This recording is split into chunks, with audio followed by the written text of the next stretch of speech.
Radio Éxito Educativo con Víctor Núñez. Wait. Okay, now, from the beginning.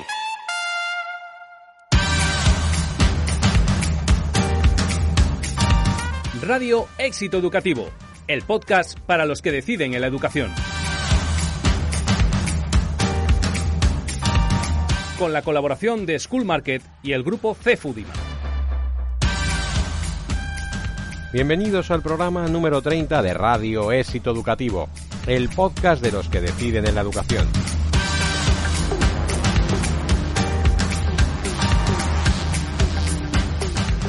Iniciamos temporada en este curso 2021-2022 con fuerza, entusiasmo y muy esperanzados ante la buena evolución de la pandemia, pero también con el recuerdo en este momento a las personas que han sufrido y que desgraciadamente nos han dejado por esta enfermedad. También queremos enviar un especial saludo a todos los habitantes de la isla de La Palma afectados por la erupción del volcán, a los que también enviamos un afectuoso abrazo. El programa de hoy cuenta con un primer y segundo plato. En primer lugar, la sección Desde el Estrado, donde el profesor y periodista Luis Miguel Belda nos volverá a hablar de nuevos datos e informes sobre la formación profesional. Continuaremos con el Pupitre Digital, nuestra sección de entrevistas en la que el protagonista es Tony García Arias, director del Colegio Joaquín Caparrós Valverde de San Javier, Murcia, ganador del Global Teacher Award 2021 y mejor docente de España en 2018. Además, es autor de libros de gran interés para directivos de centros y profesores como La educación de las fortalezas, Cómo mejorar la calidad educativa del centro o Hacia una nueva educación. ¡Comenzamos! Desde el Estrado, una visión global de la educación con Luis Miguel Belda.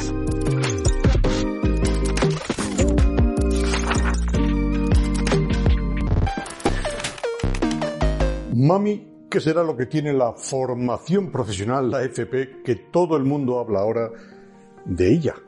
Esta podría ser una variación de la popular canción, pero lo cierto es que la FP, la formación profesional, se ha convertido de un tiempo a esta parte, y en no mucho tiempo, en la niña bonita de los legisladores educativos. Da igual el color político. La propia denominación misma del Ministerio actual de Educación y Formación Profesional, que históricamente era aquello de Educación y Ciencia, pues fue un aviso ya para navegantes. Estudiar la FP en los 80 era cosa de pésimos estudiantes que no alcanzaban para seguir en el BUP y ni mucho menos para ir a la universidad. Impensable entonces. Hoy, estudiar formación profesional no es tan fácil. Y si no atiendan a la falta de plazas, qué polémica ha habido en Madrid y Barcelona este curso, estudiantes que aun queriendo no encontraron plazas para hacer FP. Es como el boom de la construcción. La educación de la FP se ha llenado de grúas y en este ámbito las empresas empiezan a dejar de interesarse por universitarios y lo que están reclamando ahora mismo son profesionales de lo suyo, porque la FP de ahora ya no es la FP de los 80, donde las opciones eran tan, digamos, restringidas como socialmente poco atractivas o incluso reconocidas.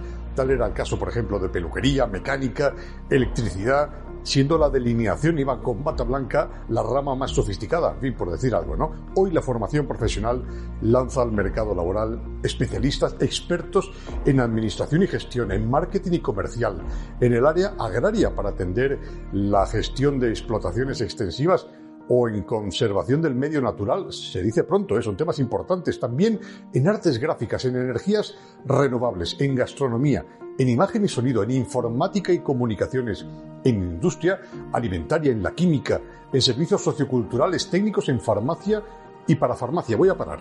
Es un largo etcétera de grados, todos ellos ilusionantes y aún más para los empresarios que los están pues demandando día a día, y no para mañana, sino para ayer. La estadística de todas maneras no es buena, mientras que en la OCDE, que son bastantes países, el 25% de los jóvenes se forman en FP, en España ese porcentaje se reduce a la mitad. Y eso es mucha mitad, con 3,5 millones de parados en España y cientos de miles de empleos que los empresarios no logran ocupar. Lo cierto es que algo pasa y algo hay que hacer. Por empezar, cambiar la poesía por la prosa en todo lo que concierne a la FP, que ya es hora de hacer justicia social con una de las formaciones académicas más útiles y más demandadas y cada vez más reconocidas. Por fortuna, palabra de delineante de la añada del 85.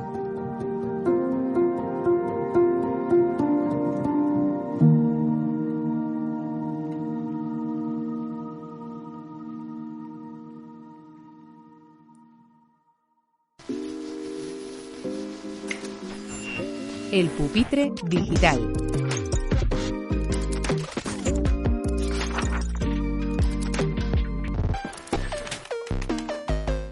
Buenos días y bienvenidos a El Pupitre Digital en Éxito Educativo, el programa que se emite en nuestro canal de YouTube y en podcast a través de las principales plataformas. Hoy tenemos con nosotros a Tony García Arias, uno de los profesores, directores del centro educativo más conocidos por sus premios. Ha sido premiado como mejor profesor en España. Ha sido también reconocido en premios internacionales, autor de distintos libros y director del centro educativo del Colegio Público en Murcia, Jorge Carrión Valverde. Muy bienvenido, Tony, muchas gracias por estar con nosotros. Un placer estar con vosotros en este tipo de debates educativos tan interesantes. Muy bien, pues Tony, la primera pregunta pasa porque nos des un poco un diagnóstico del panorama educativo español, que siempre es tan entretenido. Pues yo siempre soy bastante negativo con el panorama educativo español. Soy muy crítico porque yo creo que estamos justamente en un momento de cambio, en un momento importante donde hay que empezar a decidir qué hacemos con nuestro sistema educativo, porque realmente no está funcionando. Los resultados de las pruebas internacionales, que no son la panacea, estamos de acuerdo, pero que sí que son importantes para determinar determinados problemas que tenemos, sí que dicen que no estamos en la mejor situación, y luego en el día a día también lo estamos viendo, que nuestro sistema educativo tiene infinidad de problemas, unos internos y otros externos, y hay que hablar un poco de todo, porque no solo es la escuela la que tiene un problema, sino que a veces, como estamos viendo precisamente ahora tan de actualidad con el tema de la serie del juego del calamar, pues muchas veces es la sociedad la que trae los problemas a la escuela y la escuela los tiene que solventar. O sea que tenemos que hablar un poco de todo, escuela y sociedad. Bueno, pues si ahora de repente te llamara el presidente del gobierno y dijera, mira, Tony, quiero que seas el ministro de Educación, ni más ni menos. Bueno, ¿qué es la primera reforma que emprenderías? Mira, la primera reforma, hay quizá tres que para mí son fundamentales. La primera reforma es la del currículum. Yo creo que el currículum actual está muy desfasado. Seguimos copiando y pegando lo que hay prácticamente desde 1970. La reforma que se hizo en 1970 sí que fue una reforma bastante importante, una reforma de contenidos que en aquella época era bastante avanzada y bastante actualizada. A partir de ahí, la LOCSE también intentó introducir una serie de conceptos bastante novedosos que, bueno, tenían su cierto valor, ¿no? Pero a partir de ahí es todo un copia y pega, ¿no? Cada partido político quiere hacer una nueva educación, una ley de educación diferente, pero lo único que hace es copiar y pegar para que parezca que han hecho algo, ¿no? Pero en realidad seguimos arrastrando prácticamente a nivel curricular la de 1970. Y lo que hay que hacer en primer lugar es cambiar ese currículum, adaptarlo a los alumnos de hoy, pero con proyección a el futuro, porque lo que estamos haciendo cuando enseñamos es pensar qué necesitan nuestros alumnos, no para el año 2021, sino para el año 2050, cuando ellos sean profesionales y sean ciudadanos activos, ¿no? Eso es lo primero, una transformación profunda del currículum, no solo de contenidos, hay que quitar algunos y hay que introducir otros nuevos, no queda otro remedio, pero es que además hay que distribuirlo en las etapas de una manera totalmente diferente, porque estamos viendo que se dan contenidos a veces demasiado elevados en unos cursos que no les corresponden. Y ese currículo tiene que tener una continuidad, eso es fundamental. Hay que intentar encontrar un pacto educativo de Estado, porque si cada 2x3 estamos cambiando las leyes, lo único que hace es que el profesorado se desvincule de esa ley. Lo único que te preguntará cuando hay un cuerpo de normativa es ¿ahora qué hay que hacer? Pero el resto no se va a implicar, porque es una ley que no la siente como propia, ¿no? Eso es lo primero que yo creo que había que hacer, el cambio curricular. También creo que hay que hacer un cambio profundo en lo que es la formación del profesorado. Yo soy muy crítico con la formación del profesorado. Muy crítico con la formación del profesorado, tanto que reciben en la facultad de magisterio. Yo creo que los planes están muy anticuados también. Creo que algunos docentes, cuando generalizo, no digo que sean todos, pero digo que es una norma bastante común, no están adaptados a los nuevos tiempos, no conocen las necesidades de los alumnos actuales, se han quedado un poco estancados en décadas atrás y es necesario que haya una profunda reforma de cómo llegan los nuevos profesores formados a los centros educativos. A veces vienen con unas carencias, por ejemplo, en tecnologías educativas, que es sorprendente que un maestro de repente llega y no conozca plataformas educativas o no conozca o no sepa utilizar correctamente un Word, un Excel. Es dramático hoy en día y sigue pasando y eso ocurre, ¿no? Pero es que luego, a posteriori, cuando uno ya es docente, la formación que están dando las administraciones públicas, pues están un poquito, digamos, también, por decirlo de alguna manera, mal equilibradas. Va un poco a la tendencia, a la moda. Ahora mismo están de moda las metodologías activas, pues todo metodologías activas. La educación emocional, todo educación emocional.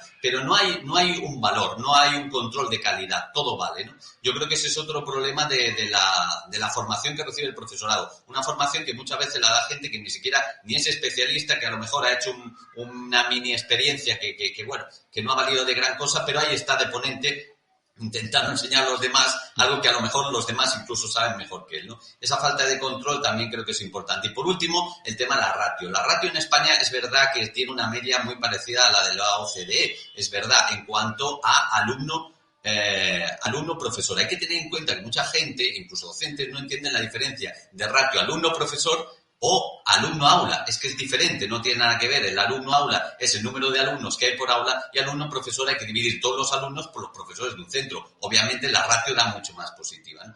Pero el gran problema que tenemos en España es que hay un nivel curricular, unos desfases de niveles curriculares dentro de las mismas aulas y una diversidad tan enorme que hace inviable que haya aulas de 25 alumnos en primaria que funcionen bien.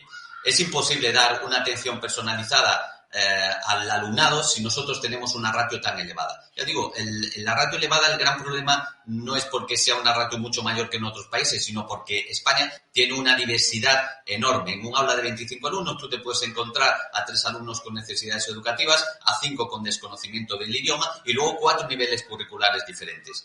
Es imposible que atiendas a toda esa diversidad con un solo docente. O metemos más docentes o desdoblamos más aulas. Yo creo que esos son los 3 pilares fundamentales que hay que empezar a cambiar desde ya para que el rumbo de nuestro barco educativo no choque contra el iceberg. Pues uno de tus libros, Toni, se llama ¿Cómo mejorar la calidad del centro educativo? Si ahora mismo nombraran a tu mejor amigo director de un colegio, esa labor entre lo heroico y lo suicida a veces, ¿qué consejo le darías? Pues mira, para que veas lo curioso que es este mundo de la educación, el primer consejo que me dio mi mejor amigo cuando me nombraron director fue que mirara que las porterías estuvieran bien ancladas. Creo que con eso estamos determinando muy claramente cuál es muchas veces la función que la administración hace que sea el director, ¿no? En vez de ser ese líder pedagógico, ese líder que dice que tiene que tirar del centro, ¿no? Para convertirlo en un centro puntero, en un centro de éxito, pues muchas veces te tienes que preocupar de que las porterías estén bien ancladas, de que los papeles vayan bien hechos. Entonces, el tema de la burocracia, la verdad es que acaba envenenando un poco el sistema educativo, ¿no? Y yo siempre digo que la burocracia son los triglicéridos del sistema educativo, porque nos impide avanzar, ¿no? Yo cuando veo a directores, lo que les digo es principalmente eso, ¿no? Por un lado va la burocracia, que tenemos que ocuparle, fíjate cómo está la situación, que actualmente muchos directores durante la mañana no dejamos de hacer papeles burocráticos y por la tarde es cuando hacemos actividades, buscamos tareas, buscamos dinámicas para que el centro educativo o proyectos para que el centro educativo avance. Con lo cual muchas veces la administración a los directores nos ha convertido en administrativos baratos. Somos administrativos baratos porque sabes que le vamos a hacer el trabajo por la mañana de la administración, del papel, y que por la tarde, como somos, pues nos vamos a dedicar a hacer proyectos, a investigar, a innovar para que el centro funcione, ¿no? Yo creo que el director de centro, con respecto a la pregunta que me haces tú, el director de centro lo que tiene que intentar es, primero, conocer su centro, ver cuáles son las características particulares de su centro, porque cada centro es muy, muy distinto según el tipo de alumnado, el tipo de padres e incluso el tipo de docentes. Y lo que tiene que hacer es, con todas esas características propias, buscar la mejor calidad educativa que puedan recibir sus alumnos para cuando salgan a secundario o de secundaria cuando salgan a la universidad, ¿no? Yo creo que esa es la principal finalidad. Es un tema complejo, desde luego, pero yo creo que ese es el norte que siempre debe tener un director educativo. Que sus alumnos, cuando salgan dentro de su entorno, de lo que es su entorno, con la mejor preparación posible para sus posibilidades futuras. Y, Toni, la carrera, digamos, o el itinerario, ¿no?, para poder llegar a ser director de un centro educativo en un centro público español, pues, en fin, también siempre se ha sometido a debate. También has hablado de formación del profesorado. Me gustaría que habláramos también de la formación del director. ¿Cómo consideras que debería ser la carrera de un director más profesionalizada, como piden algunos, más, digamos, democrática, ¿no?, que sea, digamos, un representante de los profesores? Bueno, me gustaría que te dieras tu opinión sobre eso, formación del directivo y el sistema, digamos, de elección, ¿no? O cómo llega el director a serlo, ¿no?, en un colegio público. Es muy complejo, fíjate que es muy complejo, porque cuando hablamos de que el director de un centro educativo sea maestro, que es lo habitual, pongamos en mi caso un colegio público, lo normal es que sea un maestro, ¿no? Es complejo porque eso ya te pone en una situación a veces de cierta complejidad, y depende qué tipo de carácter tengas te puede llevar a trabajar de una forma, a trabajar de otra, ¿no? Muchas veces sabes que estar en esa situación de ser director, pues en 4, 8 años o 12, a lo mejor luego pasas a ser maestro, compañero, ¿no? Entonces, no solo puedes ser director, sino que tienes que seguir siendo compañero a pesar de ser director. ¿Qué ocurre? Que si tienes, por decirlo de alguna manera, más inclinación a ser compañero que director, puedes cometer ciertos errores, ¿no? Puedes cometer ciertas malas actuaciones porque estás fomentando más el compañerismo que el buen funcionamiento del centro y antepones una cosa a otra, ¿no? Por eso los directores a veces estamos en una situación comprometida. ¿Cómo le llamas la atención a un compañero de toda la vida que no está cumpliendo con su trabajo? Es muy difícil gestionar eso. Por tanto, la formación que tiene que tener un director es una formación muy, muy particular, y la que hay actualmente, la verdad es que se encamina principalmente al ámbito normativo, pero no al ámbito del líder pedagógico. Entonces, no somos solo normativa, tenemos que saber gestionar, y para saber gestionar pues muchas veces hay que delegar, hay que tener mano izquierda, hay que saber cómo gestionar los grupos de control, hay que saber muchas veces cómo tomar decisiones de manera horizontal, de manera vertical, para que todos se sientan parte y comprometidos con el objetivo del centro, ¿no? Entonces es muy complejo y a eso no te enseñan, te enseñan la normativa, cumple la normativa, esta es la normativa de recreos, esta es la normativa de entradas y salidas, esta es la normativa de recogida de alumnos, pero no te enseñan a ser líder pedagógico. La formación en ese ámbito está, pues, francamente mal, no es una formación adecuada a las necesidades que tiene un director y a la cantidad de situaciones complejas a las que se puede enfrentar un director, porque no solo es con los compañeros, es con los alumnos y es con los padres y es con la propia administración, y no te forman para ello. Tampoco tienes una buena formación de gestión económica. Entonces, la formación del director tiene que ser muy, muy específica. Y luego, en cuanto a su labor, lo que sí que tiene que quedar claro es que el director es gestor y, por tanto, a veces suena mal, pero sí, puede ser compañero, pero también es jefe, entre comillas, jefe, porque al final todo lo que sucede en el centro, el último responsable es el director. Entonces también tiene que tomar decisiones que a veces pueden ser duras y difíciles, y por eso también necesita una protección por parte de la administración que actualmente pues no tiene. En otros países, se pone un poco el ejemplo de Suecia, los centros educativos tienen una gran autonomía en la gestión. ¿Crees que en España tenéis mucha capacidad de liderar cambios y bueno, crees que tenéis suficiente independencia, autonomía en la gestión? Cero. Yo creo que los colegios públicos, y te lo digo sinceramente, cero. No tenemos autonomía, ni siquiera autonomía a la hora de cambiar el currículum. Es cierto que bueno, puedes modificar ciertos estándares, puedes darles un valor menor, un valor mayor. Es verdad que en ese sentido puedes hacerlo, pero no puedes modificar el currículum según las necesidades de tu centro. Yo he estado en centros de lo que se llama actuación educativa preferente, que ahora son colegios de difícil desempeño. Bueno, la normativa ha cambiado en ese sentido, son distintos nombres, pero siguen siendo colegios complejos, ¿no? Colegios donde el entorno es muy complicado. Y ahí es muy difícil llevar a cabo un currículum estatal. Es muy complicado, tienes que modificarlo en muchos aspectos, tienes que modificarlo a veces hasta de manera insospechada, ¿no? En los centros, con un centro como tengo yo, un centro con un 60% de alumnado inmigrante, con 15 nacionalidades distintas, con 90 alumnos con necesidades educativas, es decir, tengo un centro complejo donde el currículum yo debería tener una cierta capacidad para modificarlo a mi antojo y para poder incluir ciertas metodologías o ciertos aspectos organizativos que a día de hoy no me permiten. Y en cuanto a la gestión económica ya ni te cuento. O sea, la gestión económica de los centros educativos, bueno, es absolutamente demoledora. Tú tienes que ajustarte exactamente a lo que marca la normativa. Tú no recibes un dinero y dices, bueno, yo puedo disponer de él para lo que creo que es mejor. No, te envían un dinero para determinadas cosas y tú ahí no puedes decir, oiga, es que yo no necesito esto. Yo necesito otra cosa, ¿por qué no lo puedo gastar en algo distinto, ¿no? En cuanto a eso, yo creo que los centros educativos, para que mejoren el currículum y para que mejoren la calidad educativa de sus alumnos, necesitan mucha mayor autonomía. Tú fíjate que, por ejemplo, en Canadá era un país que en el informe PISA estaba siempre en un puesto, bajo, en un puesto 30, en un puesto 40, y en un momento determinado la administración decidió que el currículum nacional, el currículum estatal, pasara a los ayuntamientos y los ayuntamientos, junto con cada centro educativo, hiciese su propio currículum teniendo en cuenta las características de su alumnado, ¿no?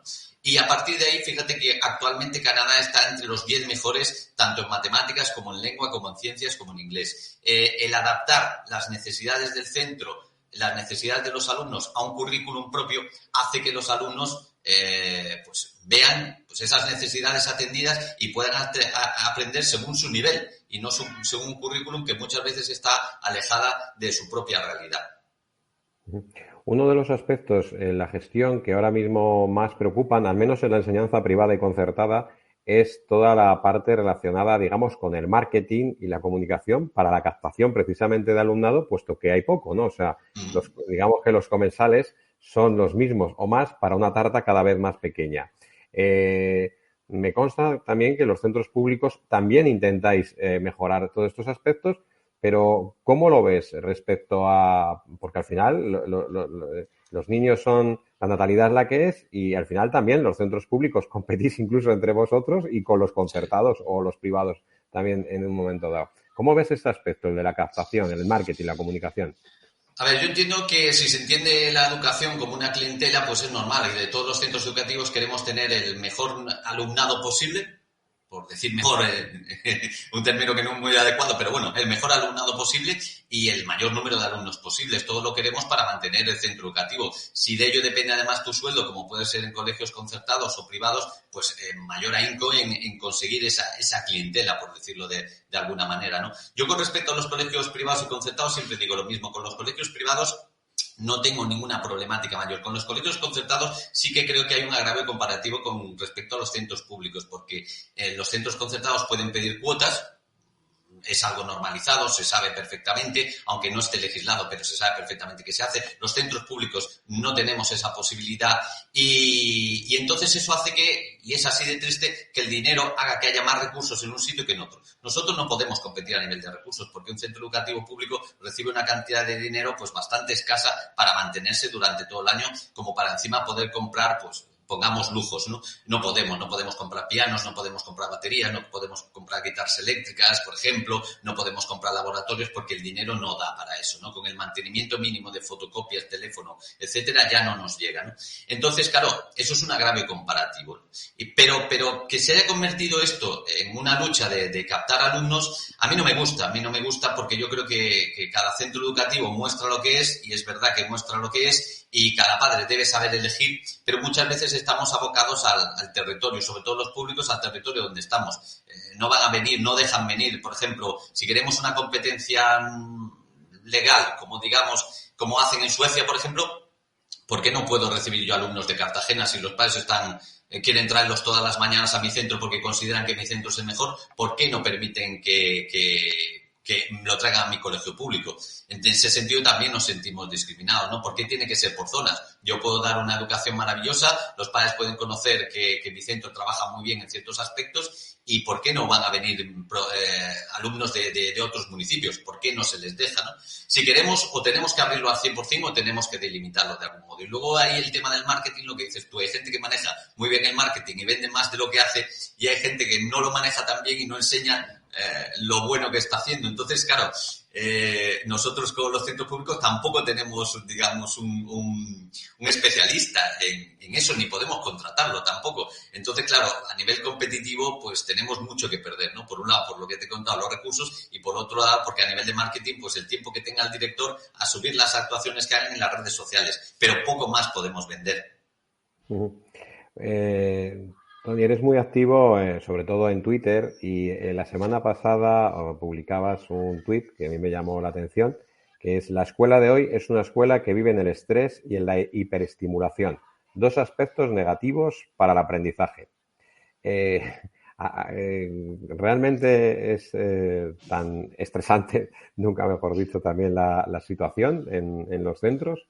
Sobre todo, entiendo que te referías sobre todo a un estrés que se le traslada también a los niños, ¿no? Correcto, esa es la gran problemática, ¿no? El estrés que vivimos los docentes, pues bueno, ya es normal porque ahí está a nivel burocrático, a nivel de papeleo, pues nos llevan cada vez peor, ¿no? Las nuevas tecnologías han venido, pero no han sustituido al papel. Muchas veces lo único que hacen es que nos hayan triplicado el trabajo, ¿no? Ahora hay veces que a mí me han pedido papeles por escrito, por correo electrónico y por una plataforma que tenemos aparte. Es decir, 3 papeles para lo mismo. Pero bueno, ese estrés, no hablo tanto del estrés burocrático que existe, sino ese estrés por hacer cosas para que el niño esté completamente activo durante todo el momento, ¿no? Durante todo momento. Yo creo que estamos aplicando la técnica de los juegos, esa técnica de dar, digamos, premios y esa segregación de dopamina al alumno constantemente, ¿no? A través de pasar actividades, de pasar pantallas. Yo creo que eso es absolutamente estresante y es negativo para el alumno. Si te fijas, muchas aulas, y tú además que visitas centros, verás muchas aulas donde ves que hay un exceso de papeles, un exceso de murales, un exceso de plataformas. Están las clases abigarradas completamente, están a tope de material, ¿no? Y con estímulos constantes, es decir, parece que hoy en día el alumno tiene que tener un estímulo constante, un estímulo tanto visual para dentro del aula, que todo sea muy visual, que todo sea muy llamativo, y por otro lado, pues ese estímulo constante en las actividades. Tienen que pasar de una a otra cada 5 minutos, ¿no? Porque si no se aburre. Yo creo que eso hemos adaptado lo que está sucediendo en la sociedad a la escuela, pero es que es negativo. Nosotros no podemos decir, no, es que eso es lo que ocurre en la sociedad, por tanto vamos a adaptarlo a la escuela. No, nosotros tenemos que ver qué es lo mejor para la escuela. Lo mejor para la escuela son niños hiperactivos, niños hiperestimulados y niños que estén en constante movimiento. Pues no estoy yo muy convencido de que eso sea lo mejor, ¿no? Yo creo que en ese sentido tenemos un grave problema, porque muchas veces para lo que es la educación se necesita una educación pausada. Tú te fijas en los países del norte de Europa y están tendiendo cada vez más a hacer centros educativos pues con una línea estética pues bastante sencilla, que no sea incómoda a la vista, que no sea excesiva en cuanto a los colores, todo con tonos muy, muy claritos, con tonos muy pastel, que incitan al aprendizaje. En España estamos en el lado contrario, ¿no? Estamos en el lado de la sobreexcitación del alumnado. Ya te digo, llevando un poco lo que es, como siempre decimos, partir de los intereses del alumno, creemos que partir de los intereses del alumno es gamificar todo, hasta el punto de hacer prácticamente eso, pasar de actividad cada 10-15 minutos para que el alumno no se aburra. Yo creo que eso no conduce a un aprendizaje pausado, conduce a un aprendizaje que en 5 minutos también se olvida. Justamente entrevistamos el curso pasado a Ciro López, que yo creo que es una de las personas referentes, ¿no? Y ha escrito libros sobre espacios de aprendizaje, ¿no? Y justamente decía eso, ¿no? Y ponía el ejemplo de la hiperestimulación, de utilizar los colores parchís en las etapas de infantil y primaria como una sobreestimulación y hablaba de que justamente se debería utilizar colores más claritos y más, digamos, más pausados, menos abigarrados para fomentar precisamente la concentración, ¿no? Y esto me conecta un poco me da la impresión, yo el otro día estuve en un congreso educativo aquí en Madrid y bueno, pues hubo algunas ponencias sobre los espacios de aprendizaje y bueno, pues ahora parece que se ha puesto de moda, ¿no? También hablar de los espacios de aprendizaje. Sí. ¿Cómo lo ves y cómo lo intentáis gestionar en el centro para combinar esa necesaria concentración también con un mundo también muy tecnificado y sobreinformado, ¿no? Con exceso de información? Sí, a ver, yo la estética siempre me ha parecido importante porque además te estimula de determinada forma.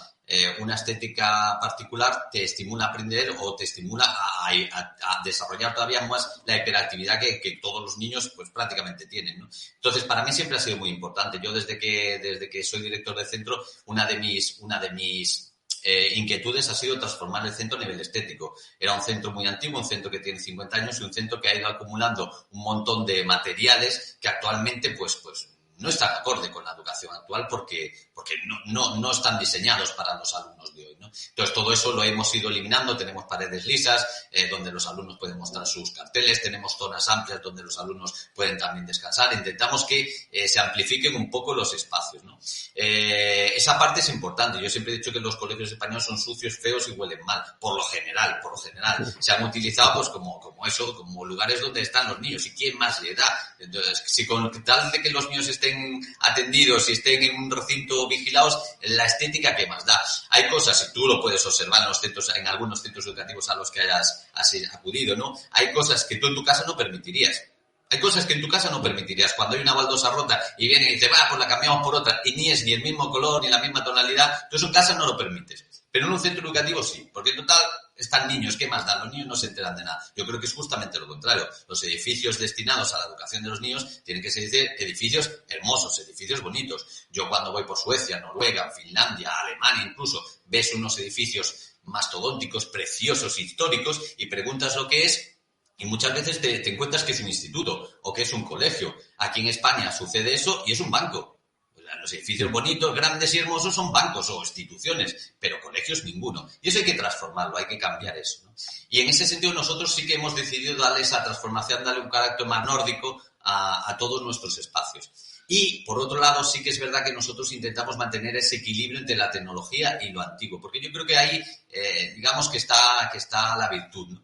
Yo creo que sí que hay que utilizar las nuevas metodologías, es lógico, porque las nuevas metodologías nos han transformado la vida, pero tampoco podemos hacer que seamos solo consumidores. Yo una de las cosas que siempre hago en mis proyectos de innovación educativa es cuando utilizo las nuevas tecnologías, no hago que mis alumnos sean consumidores, hago que sean creadores, porque para consumir ya están por la tarde, ¿no? Ya son consumidores por la tarde. En la escuela lo que hay que enseñarles son a ser creadores, a utilizar las nuevas metodologías para el aprendizaje, no solamente para la diversión, ¿no? Y en nuestro colegio, en ese sentido, todos tenemos una línea metodológica común. Creemos que es importante la inclusión de las nuevas metodologías, pero también los sistemas antiguos hay que seguirlos manteniendo, ¿no? Yo en este sentido me quedo mucho con la rueda de Cole, porque creo que hay distintos tipos de caracteres de alumnado y a todos tenemos que darles cabida. Yo siempre pongo el mismo ejemplo. En la época antigua yo siempre he sido un alumno que sacaba malas notas, un alumno que mis habilidades particulares no encajaban en la escuela de antes, ¿no? Y claro, yo tenía dificultades para sacar buenas notas. Soy una persona muy activa, soy una persona muy despistada también, soy una persona que tengo TOC, que soy un poco pues activo de más, y entonces pues yo muchas veces la escuela de antes pues no se adaptaba a mí, ¿no? Y yo sacaba muy malas notas. Sin embargo, mi hermano era todo lo contrario a mí. Si mi hermano tuviera que estudiar en la escuela de hoy, antiguamente sacaba todos sobresalientes con una escuela como la que había, con una metodología muy particular, pero si mi hermano fuera alumno de la escuela de hoy, suspendería, porque su carácter introvertido no le permitiría participar en muchas de las metodologías activas que se hacen. Por tanto, no podemos pasar de repente de una educación individualizada, única, individual, donde el alumno esté frente a un libro, al 100% de una educación donde todo sea metodología colaborativa y cooperativa. No, porque los caracteres son distintos y unos alumnos sufren más en un tipo de metodología que en otro. Por tanto, para atender a todo el alumnado, todos los alumnos deben pasar por todas las metodologías posibles, en grupo, en individual, etcétera, etcétera. Porque si no, estamos fomentando solo un tipo de alumnado. pero al otro lo estamos marginando, ¿no? Entonces, yo creo que ese equilibrio la escuela lo tiene que tener muy claro. No estamos para hacer modas, estamos para educar alumnos. Y hay alumnos que en la escuela actual, los alumnos más introvertidos, los alumnos más reflexivos, no lo pasan bien, porque todo es gamificación, porque todo es juego cooperativo, etcétera, etcétera, y ese tipo de alumnado no le estamos dando la atención que ellos requieren. Así que un poco de equilibrio en todo esto de las metodologías. Y eso conecta claramente con el debate actual entre profesorios y innovadores, o siguiendo el símil, ¿no?, que planteaba Humberto Eco, apocalípticos integrados. ¿Por qué lado te decantas, o cuál es tu postura? A ver, yo creo que quizá ambas partes tengan su parte de razón, ¿no? Ambas partes, es verdad que no podemos decir que la escuela actual, la escuela innovadora, esa escuela que dicen innovadora, sea tan maravillosa. No lo es, porque muchas veces se hace innovación que no es innovación, y tampoco la escuela antigua era tan desastrosa como decía. De hecho, cuando tú ves a profesores actuales que han estudiado en la escuela antigua, tienen una formación buena gracias a la escuela antigua. Si no, es que no puedes decir, no, la escuela antigua era un desastre, pero yo tengo una buena formación, gracias a ti o gracias a la escuela antigua. Entonces, no podemos desterrar completamente ciertos aspectos básicos de la escuela antigua, que ofrecía unos aprendizajes muy positivos, o la escuela actual, que tan modernizada, que se basa en la innovación constante, ¿no? Innovación, hay que innovar constantemente. Y yo me río muchas veces de la innovación, porque cuando ves algunos aspectos de la innovación dices tú, esto se hacía en el siglo XVIII. O esto se hacía en el siglo XIX. ¿Alguien me puede decir que hay algún maestro hoy en día más innovador que Giner de los Ríos? ¿Hay alguien más innovador actualmente que Giner de los Ríos? ¿No hablaba Giner de los Ríos ya de la importancia de la ecología? ¿No hablaba Giner de los Ríos de la importancia de aprender colaborando y compartiendo? Giner de los Ríos hablaba de todo eso. Y hablaba de la innovación, hablaba del espíritu, hablaba de un montón de cosas que hoy en día, pues de esa emotividad.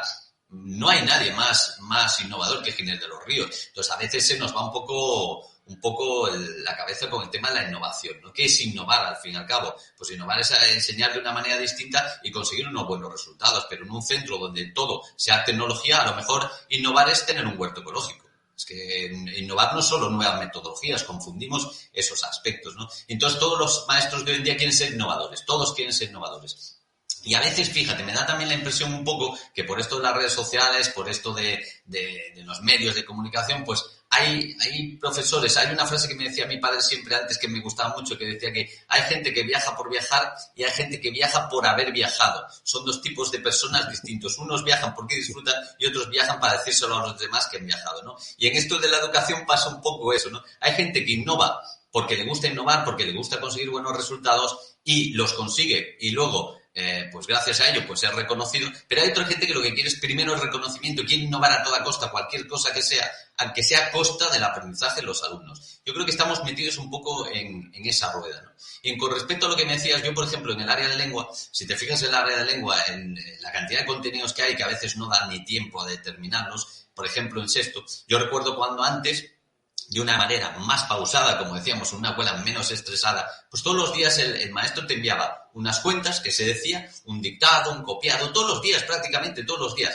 y se conseguían mejores resultados en el área de lengua que muchas veces los que se consiguen hoy. Entonces, hay ciertos aspectos del área de lengua, del área de matemáticas, que se trabajaban antes con una metodología mucho más pausada, mucho más individualizada, que hoy no se está haciendo, y los resultados de hoy, ya te digo, no son mejores. El copiado del dictado es malo, hay gente que lo destierra, hay gente que dice, ¿cómo vas a poner a copiar a los alumnos? Es positivo.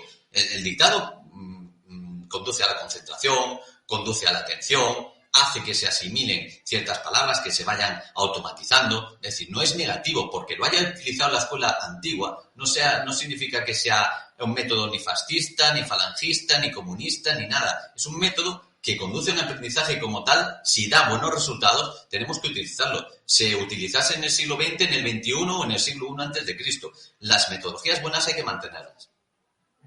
Y ya para ir un poco terminando, también por aquí, por estos micrófonos, por este espacio, ha pasado Gregorio Luri, que bueno, pues también es un defensor de lo que él llama el aprendizaje, o sea, los conocimientos poderosos, ¿no?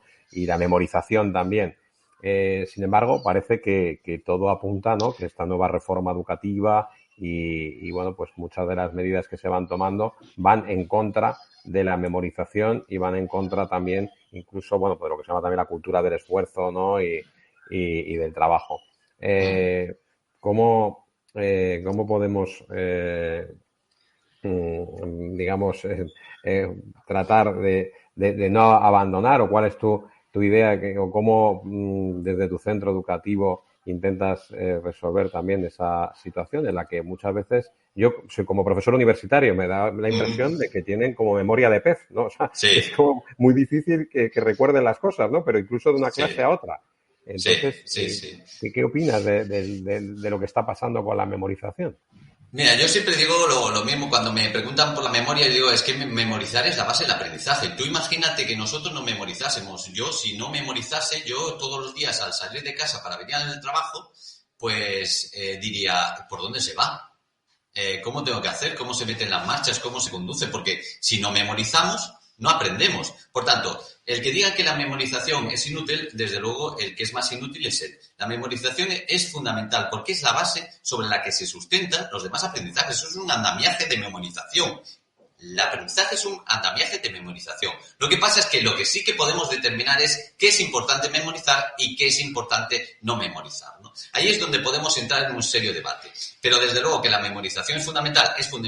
¿Que hay que desarrollarla? Hay que desarrollarla. ¿Que ese tipo de actividades donde se desarrolla la memoria son más aburridas? Sí. Pero también es aburrido estar en un laboratorio descubriendo la solución para el coronavirus. Es aburrido porque estás ahí aburrido haciendo miles y miles de experimentos que no funcionan, pero a largo plazo, si consigues un buen resultado, la satisfacción es mayúscula. Por tanto, tenemos que olvidarnos de esa inmediatez. No hay una inmediatez. Todo lo que hacemos hoy en día en la escuela, lo que decimos es inmediatez. Y tenemos que empezar a educar también en proyectos a largo plazo, donde los alumnos no solo consigan un buen resultado de hoy para 5 minutos, sino que los resultados los consigan de aquí para un mes, para 2 meses o para 3 meses. Eso es importante. Por tanto, tenemos que fomentar la memorización. Aunque sea aburrida, hay que fomentarla porque es la base del aprendizaje. Eso, desde luego, no cabe ninguna duda, ¿no? Y luego nosotros, en nuestro centro educativo, desde luego, lo que sí que valoramos es, intentamos valorar a cada uno por su valor, ¿no? Yo también me sentía, por ejemplo, en la escuela antigua, en la escuela clásica, yo era un alumno que sacaba suficiente en educación física, sacaba suficiente en dibujo, suspendía lengua, suspendía matemáticas, suspendía ciencias, y porque suspendía todas esas asignaturas era como si el resto de mis cualidades no valiesen, ¿no? Yo sacaba un 5 en dibujo, sin embargo ganaba premios nacionales de pintura. Curioso. Suspendía música, sin embargo tocaba en un grupo de música. En educación física me ponían un 5 raspado y jugaba en primera división de fútbol. Es decir, la escuela lo que tiene que valorar a los alumnos las cualidades que tienen. Y a veces hay que valorar más unas cualidades que otras. Si vemos un alumno que tiene una calidad artística espectacular, tenemos que valorarla. No podemos decir, no, como este alumno suspende todo lo demás, pues en artística vamos a bajarle la nota. O al revés, como este alumno aprueba todo, con un 10 y con un sobresaliente, en educación física, aunque no se le da nada bien, pero le vamos a poner un 10. No, hay que valorar a cada uno con las habilidades que tiene. Y eso es importante. Y nosotros lo hacemos en esta escuela. Intentamos valorar a todos a nivel individual. Pero aquí no se le da la misma medalla a todos, que es una de las cosas tan actuales de la escuela, ¿no? Hoy en día, pues haces una competición deportiva y ya no hay primero, segundo y tercero. Todos llevan las mismas medallas. Es completamente absurdo. Se está infravalorando el esfuerzo y además se está insultando a los demás. Yo si hago una competición y me dan la misma medalla que a Nadal, pues sinceramente me parece una tomadura de pelo, porque no soy como Nadal. En ese sentido, la gente sí que lo entiende, ¿no? Que el esfuerzo, que el sacrificio, que la lucha, como Nadal, admiramos el 100% de la población española, admira a Nadal por esos valores, pero esos valores los quitamos de la escuela. El esfuerzo, el sacrificio, la lucha, todo eso lo quitamos de la escuela. Sin embargo, luego lo valoramos en otras personas. Pues si son valorables, tendremos que llevarlo a la escuela, ¿no? Yo soy estoy muy en contra de toda esa, digamos, normalización de que todos los alumnos, se dice, ¿no? Todos los alumnos son distintos, todos los alumnos son únicos, y con eso lo único que haces es que todos sean los mismos. Por tanto, lo que tenemos que intentar realmente es darle a cada uno lo que le corresponde y lo que merece. Si tú tienes alumnado que no ha logrado un cierto objetivo porque no le ha dado la gana, porque no ha querido, porque no se ha esforzado igual que los demás, no puedes darle el mismo premio que le das a los otros, porque los otros lo que comprenderán es que si ese alumno no hace nada, ya vendrá el Estado a aprobarlo por ti. Entonces, lo más normal es que al año siguiente yo tampoco haga nada, porque es más cómodo vivir sin esforzarse que vivir esforzándose. Si la escuela no transmite que con el esfuerzo y que con el sacrificio se consiguen resultados, si decimos que con el esfuerzo y sacrificio se va a conseguir los mismos resultados que sin esfuerzo y sin sacrificio, sinceramente estamos tirando por tierra todo lo que es la enseñanza-aprendizaje. Es así de sencillo. Por tanto, esa nueva tendencia, esa nueva moda en educación, a mí me parece un engaño para los alumnos. Un engaño para los alumnos. Y me parece una irresponsabilidad de los profesores que lo hacen. Porque el día de mañana, cuando esos alumnos sean adultos y se encuentren con que de repente están en un mundo donde donde el colegio no les ha dado las armas para luchar contra ese mundo, para enfrentarse a ese mundo y conseguir éxitos en ese mundo, pues se sentirá absolutamente defraudado y tendrá toda la razón. Pues, Tony, siempre terminamos esta entrevista con una misma pregunta. ¿Cómo crees que debería ser el mejor colegio del mundo? El mejor colegio del mundo, para mí, tendría que ser un colegio donde se ofrezcan infinidad de posibilidades de éxitos a cada uno de los alumnos. No puede haber solo un éxito educativo, no puede haber solo una posibilidad de éxito que sea ser el mejor en lengua y matemáticas. Tiene que haber infinidad de éxitos para los alumnos.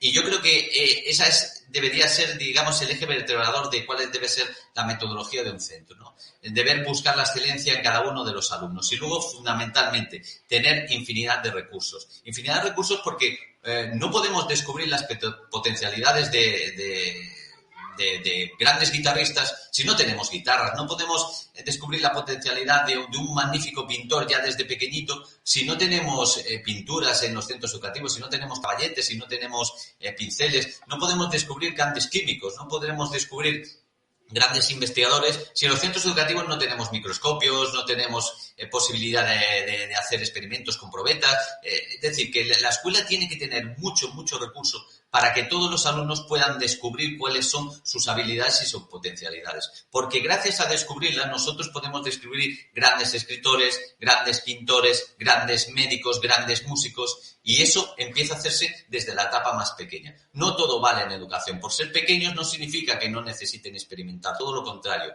En estas edades, principalmente en primaria, es donde más tienen que experimentar. Por eso es fundamental muchos recursos y permitir que los alumnos desarrollen todas sus potencialidades y el centro se las valore como tal. Yo creo que en eso está el éxito de cualquier centro educativo y el éxito del sistema. Pues muchísimas gracias, Tony García Arias, por acompañarnos en el Pupitre Digital y muchos éxitos para tu escuela, para tus niños y también para tu carrera como divulgador también y como referente para muchos maestros. Muchas gracias. Muchísimas gracias a vosotros por la invitación, ha sido un placer.